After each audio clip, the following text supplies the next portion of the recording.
My son, we are hunters. The greatest the world has ever known. Охотник до сказки.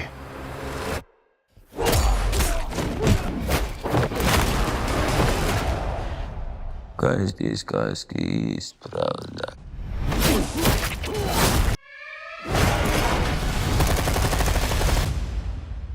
Who's next? I heard the noise of thunder. Are you like your father? A gangster? A killer? And I heard a voice. And behold, hell followed with him. There's a man going round taking names, My son, and he decides who to free and who to blame. yes, an animal stronger than you can imagine. The hairs on your arm will stand up. Tell me about this hunter. Some are born and some are dying. Once you're on his list, there's only one way off. When the man comes around. When the man comes around.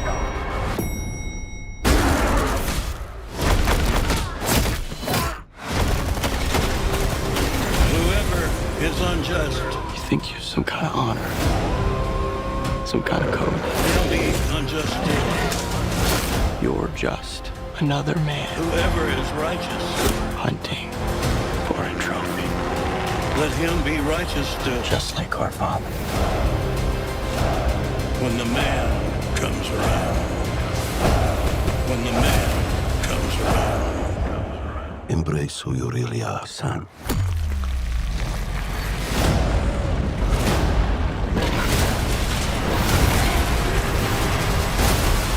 And you will become a legend. When the man comes around.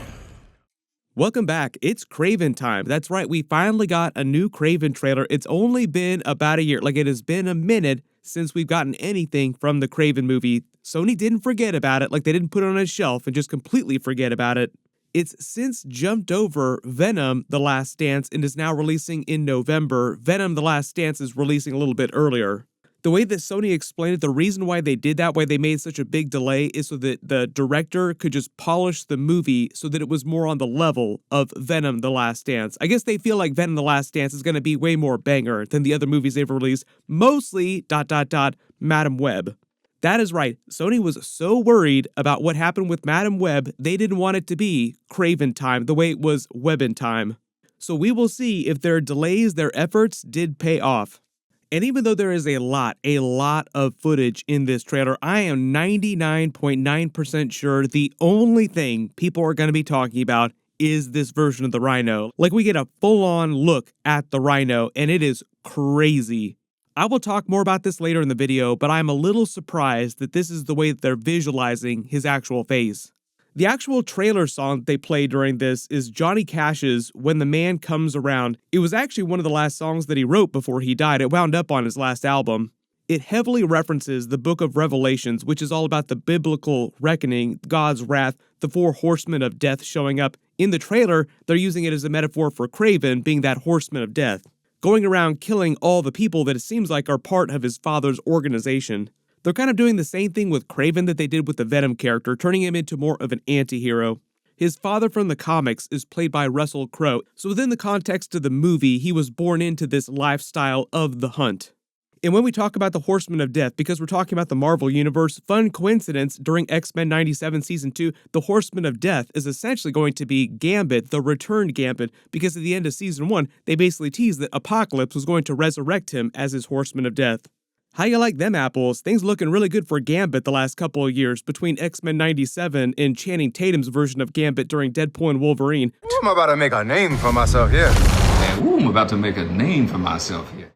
But just starting at the beginning of this brand new trailer, we see him at a prison in some cold environment here. I don't know if this is Siberia, like somewhere in a really terrible environment. We get the voiceover from his father, played by Russell Crowe, like I said, saying that they are hunters. Like, he's basically telling him about the lineage of his family that he's born into. You're meant to be a predator in a world of prey. Not totally sure, but I believe this guard here is speaking Russian to him as he pulls the knife out of the lion's mouth here. Bit of a fun wink of the lion's mane that he wears around his shoulders. This seems like it's just part of a grand prison break that he pulls here.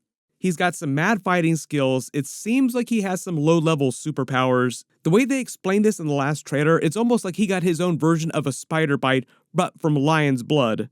Like something about the animal's DNA bonded with his DNA, so it was a bit of a Spider-Man origin story situation.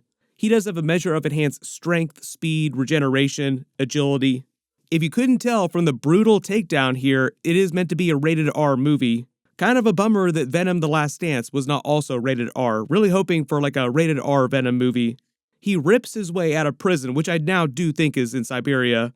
This woman who says, "Who's next?" is from a much different part in the movie, like much later after he's escaped. She's playing Calypso, who's meant to be his love interest during the movie. In the comics, she was a voodoo priestess. I do not know if that's going to be the case during this actual movie because they're treating it in more of a real-world kind of way, or as real-world as you can get with getting powers from lion's blood. She might have also had some sort of association with his father's organization too. Like, I don't know if she's just some random person that he runs into. Like, she has some association with their group before this. But it does seem like she's helping him throughout the movie. Then we see him in his full Kraven comic book gear with the lion's mane around his neck. Like, this is meant to be his full comic book look. It looks like here he's using the bow to just go after different people. Him hunting people in this jungle here actually reminds me of the beginning of the Spider-Man 2 game. There was a little while where we almost got those two things in the same year before they delayed the Kraven movie. Like, no, we want to make this a little bit better. There were a couple Easter eggs, like Black Cat showed up in that Spider-Man No Way Home ending scene where all the characters from the multiverse almost wound up on planet Earth, like all the silhouettes you see. Black Cat was one of them. Part of the idea is that you see comic book accurate versions of the characters, and that's meant to tease some of the movies that they're working on, like the Rhino, the comic book accurate Rhino shows up in that too. This is also meant to be a comic book accurate Kraven. Now we're seeing the Kraven movie with that character on screen with another version of the Rhino. Calypso calls his father out as a gangster, which explains why he might want him dead. Not exactly sure who he's having killed inside this club here, probably just rivals of his. Not totally sure why Russell Crowe signed onto this movie after being in Thor: Love and Thunder. Like, that was meant to be more of like a funny one-off thing for him. I'm not expecting him to come back, but it's always possible that he comes back because they did pay him a dumb truck of money. But I'm also assuming that's probably the reason why he did this movie too. Like, oh, dumb truck of money. Yes, I will take this role. They challenge each other. I think this is just meant to be a battle of dominance within their family. My early prediction is that he does wind up killing his father and kind of replacing him in his organization, then using his father's organization to his own ends. I believe the tooth that he's wearing around the necklace is from the lion that actually gave him his powers when he was a boy. This seems like it's happening earlier in the movie, but it's also one of the many brutal takedowns where he goes after his father's men. He absolutely wrecks a bunch of them. Some of these takedowns are actually pretty badass. Notice the yellow glow in his eye. That's part of his powers manifesting. Then we get a much better look at the Rhino in the movie, and it's a biological powered Rhino as opposed to Amazing Spider-Man 2 with the mechanical Rhino. If you don't remember the last trailer, I think the way they were positioning this guy is that he was meant to be his father's right-hand man. He was also there when he got his powers as a boy. Not totally sure what's going on with the serum that he injects himself with, but it just seems like something that his father's organization has cooked up. Maybe it also has something to do with the reason why Kraven himself got powers.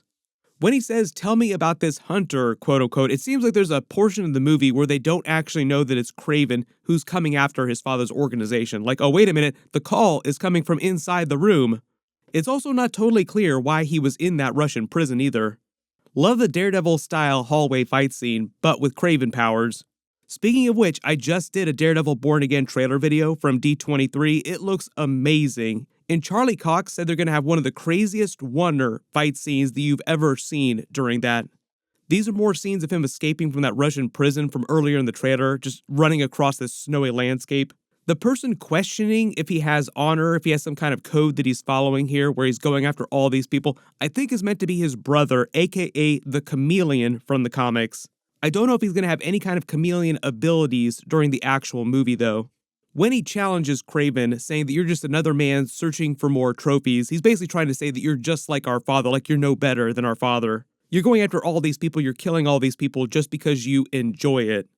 I think they're just meant to tease his darker side. Like, I think part of the grand plan that Sony had a while ago, like this is pre-Madam Web, before their entire Spider-Man universe without Spider-Man in it completely imploded. But before all that, they were meant to cross over in some sort of big Sinister Six-style team-up movie. This also included Morbius. Yes, it was Morbin time for a brief second before the Morbius movie actually came out. So now it's anybody's guess as to what happens with the Kraven character. Like, what are their plans beyond this movie? Will they just make Kraven sequels if it does well enough? Will they actually try to cross him over with the Venom character eventually? Because even though Tom Hardy is doing Venom 3 as his last Venom solo movie, he'll still continue to be the Venom character. He'll just appear in other people's movies. But that honor does not extend to all the other Sony spin-off Spider-Man movies that they've been trying to make the last couple of years. That's mostly built on the success of those individual movies. So for instance, I'm not really expecting most of, like 99% of the Madam Web characters to come back. Sydney Sweeney, I think, is probably one of the only ones that they will bring back. We get another shot of Calypso during a different part of the trailer. Not exactly sure what she's doing here. She looks a little bit sinister herself. Here's another message from his father: embrace who you are, as basically we lead into like one of our big final fights with the Rhino going into full Rhino transformation mode. And here we go. This is a full frontal shot of the Rhino. You guys can let me know what you think of this CG here. We're only getting a taste for it, and obviously this is a very different vibe because it's rated R from Amazing Spider-Man 2's version of the Rhino, which was meant to be way more comedic, way more over the top, but on purpose. Fun fact too, way back in the day before Sony imploded with the hack and they made the big sharing arrangement with Marvel for Tom Holland's version of Spider-Man, or what became Tom Holland's Spider-Man, because of the stuff that was leaked from the hack, like all the email messages, we found out that Amy Pascal asked Kevin Feige to give notes on Andrew Garfield's Amazing Spider-Man 2 movie, and one of the notes that he gave is why were they doing this crazy version of the Rhino, like he's way over the top and kind of pulling the movie in a completely different direction. In the notes, Kevin Feige was a really big fan of Jamie Foxx's Electro and the stuff that he was doing with that character, but like when it came to the Rhino, he just felt like that was way too much. Paul Giamatti, fantastic actor when he's playing the right role though. Since that all went down, people ask him about playing that crazy version of the Rhino in interviews. He takes it like a champ though, like he gives some really funny interviews about it. Pretty easy to assume that he will eventually defeat that version of the Rhino, but he'll get that voiceover from his father at the end where he says that you will eventually become legend. I am sure Sony winds up hoping the box office for this movie winds up being legendary as well. To its credit though, it looks like they only spent between $100 and $130 million making it, meaning that it doesn't have to make nearly as much money as say like a traditional Marvel movie, which usually costs more like $200 million. Those movies need to do at least like $500, $600 million just to break even. But when you're only spending like $100 million making a movie, it really doesn't need to make more than like $300 million to actually break even. Usually it winds up being about 3 times the budget. But a couple notable absences from this trailer, like notice the things that they removed that were in the previous trailer, and one of them was a lot of Spider-Man specific references, because if you remember what happened to Madam Web, they might have done something similar with the Kraven movie, where they basically pull all the Spider-Man references out just to avoid undue association with Spider-Man specifically. There are actually a couple reasons for them pulling all the Spider-Man references out of Madam Web, though. Like, it wasn't just any one particular reason. Like, they messed up a lot of stuff behind the scenes. It was really chaotic, and a lot of the stars were criticizing the movie for just being a complete disaster because it was made by committee. The way that they've been marketing the Kraven movie, though, is they say it's taken much more of an auteur vision, with the director having way more control over it than the director of the Madam Web movie had over that movie. So hopefully that is to its benefit. Personally, I think they just saw the writing on the wall, like they saw what happened with Madam Web, so they're like, no, we need to take like a little more time, like let's back up a couple of steps and fix what we can fix with this movie. But because Sony's plans for like this interconnected universe of Spider-Man characters completely imploded earlier this year, I think currently Kraven's long-term plans are to be determined based on the success or failure of this movie. So if it does well enough, you will see Aaron Taylor Johnson come back as the Kraven character. If it does terribly, like if it does Morbin time numbers, then you will probably never see him again. Kind of like we never saw him again after Avengers Age of Ultron, which was a huge bummer. I would love to see him come back as his version of Quicksilver in Secret Wars, even if it was only for just like a little bit. We got the Ralph Boner joke with the Evan Peters version of Quicksilver during WandaVision, but that was more of a joke, one-off kind of thing. Probably going to be a while before we see a whole bunch of X-Men specific stuff inside the MCU. We got a Quicksilver reference though during Deadpool and Wolverine, and that was meant to be the Evan Peters version of Quicksilver, just because they were referencing all the Fox Marvel characters during that from those X-Men movies. But if you spotted any other Easter eggs or references in this trailer that I didn't talk about in the video, write them below in the comments, or if I didn't talk about them in the last trailer, I'll post my video for that in the description below so you can check the differences between the last trailer and this trailer, because there are a couple big differences. One of the other reasons why I think they pulled back so much on the Spider-Man stuff is because they were banking a couple of years ago that they would have a version of Spider-Man in some of these movies at some point, like a post-credit scene referencing one of the versions of Spider-Man, either Tom Holland or Andrew Garfield or even Tobey Maguire's Spider-Man, and that just has not worked out. Speaking of Spider-Man, everybody wondering what's happening with Spider-Man 4. Apparently, the news recently is they pushed that movie to July 2026, and now that might take place on Battleworld, between Avengers 5 and Avengers 6. And if you didn't see my Robert Downey Jr. Doctor Doom Comic-Con video a couple weeks ago, the Russo brothers, as part of the big teaser for his Doctor Doom reveal, revealed that Avengers 5 Doomsday would basically be based on the Time Runs Out storyline, which leads into Secret Wars in the comics. So essentially, they were doing the comic book story from the more recent version of Secret Wars, which did involve Battleworld. So it is very possible that we get a Spider-Man movie that's set on Battleworld in some way. We'll see how they figure that one out. Does that mean crazy multiverse Spider-Man movie again, or are they going to find some other way of explaining why it's not as crazy in multiverse? Sony has done crazier things, but because it's a Spider-Man mainstream movie, Marvel basically is in charge of all the creative of that, so it's really on Marvel, not on Sony. I'm going to remain optimistic for now, but we'll get a couple more trailers before it actually comes out, so hopefully we'll find out a little bit more about what's going on with the actual story and learn maybe if they've changed some large portions of the film, how they've changed it. Speaking of which, this addresses nothing of Venom: The Last Dance. There are so many questions about that, so many crazy Easter eggs like you expect in all the different Sony movies, who made this trailer? What are all these references? What does this mean? I did a much longer video about that. Click here to watch that, and click here for all my other D23 trailer videos like Daredevil Born Again, the Thunderbolts trailer. There's a bunch more that I'm working on right now too. Thank you so much for watching, and I'll see you guys in the next one.